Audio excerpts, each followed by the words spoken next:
इस देश का सबसे बड़ा हत्यारा गाय का अगर कोई है तो योगी आदित्यनाथ है। मैं योगी आदित्यनाथ को चैलेंज करता हूं, अगर राम के आदर्श को मानते हैं, जिस मंच पे इस यादव को बुलाना है बुला ले। अगर मेरे प्रश्नों से भाग ना खड़े हो योगी तो मेरे को बताइएगा। आज गौशालाओं में गायों के शरीर में सिर्फ हड्डी बची है और योगी आदित्यनाथ को शर्म अगर आए तो चुल्लू भर पानी में डूब मरे। और 100 रुपया में एक महीना में एक गाय जीवित नहीं रहती है और आप गाय के सबसे बड़े हत्यारे हो।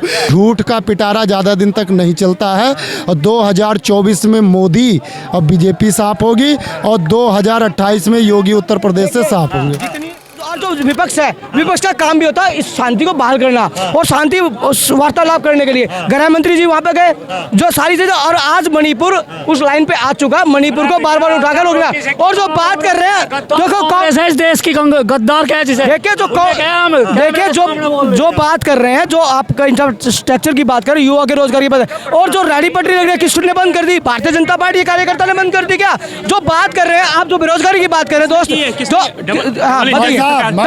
सरकार है।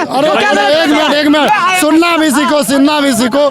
मेरे भाई साहब ने बहुत बढ़िया उपलब्धियां बताई, तो थोड़ी। नाम क्या है? मेरा नाम कुलदीप यादव है, उत्तर प्रदेश जौनपुर का रहने वाला हूँ। बताइए।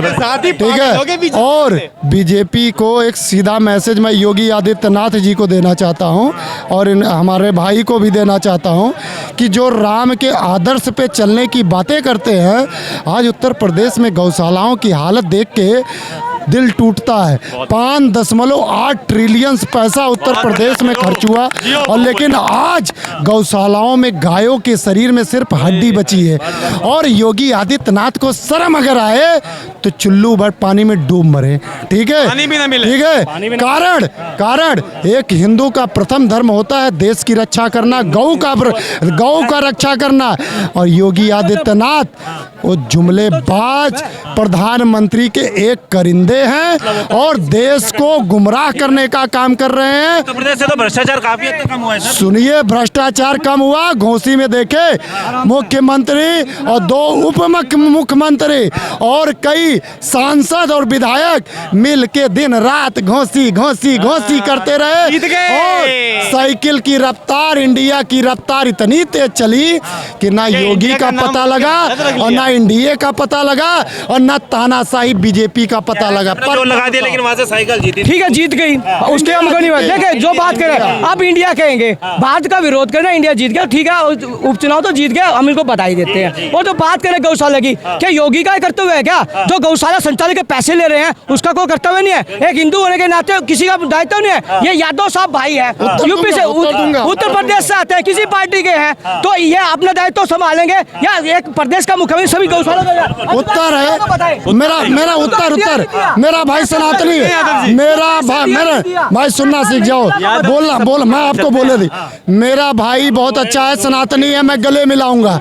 लेकिन मैं इस सनातनी से पूछना चाहूंगा, एक गाय का चारा एक दिन का कितना होता है, कितना किलो होता है? अगर मेरा भाई बता देगा, इसके जूते से 4 जूता अपने सर पे मारूंगा। पूरी बात नहीं आएगा, न योगी आदित्यनाथ को आएगा। पीठ सोहलाना और मत्थे पे तिलक लगाना योगी को आता है।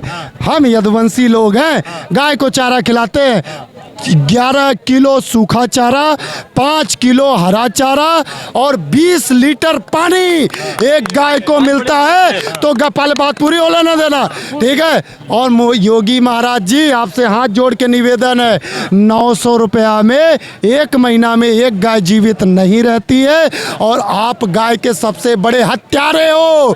इस देश का सबसे बड़ा हत्यारा गाय का अगर कोई है तो योगी आदित्यनाथ है। मैं योगी आदित्यनाथ को चैलेंज करता हूं, अगर राम के आदर्श को मानते हैं, जिस मंच पे इस यादव को बुलाना है बुला ले। अगर मेरे प्रश्नों से भाग ना खड़े हो योगी तो मेरे को बताइएगा। देखिए जो भाई ने कहा, इन्होंने सूखा चारा का जिक्र कर दिया, ठीक है, पानी का चारा कर दिया, खल का ना बिनोले का ना उसका।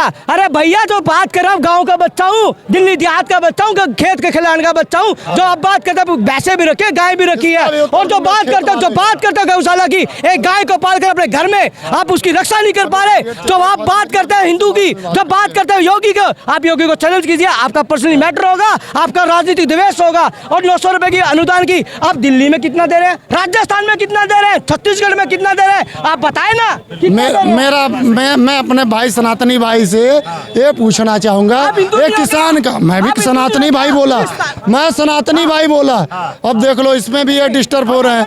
अरे ये था कि और जो जहाँ पे कांग्रेस की सरकार है। सुनिए हर जगह बज रहे हैं मोदी की तरह, हर जगह मोदी की तरह। इसने बोला किसान हूँ, किसान का बेटा हूँ।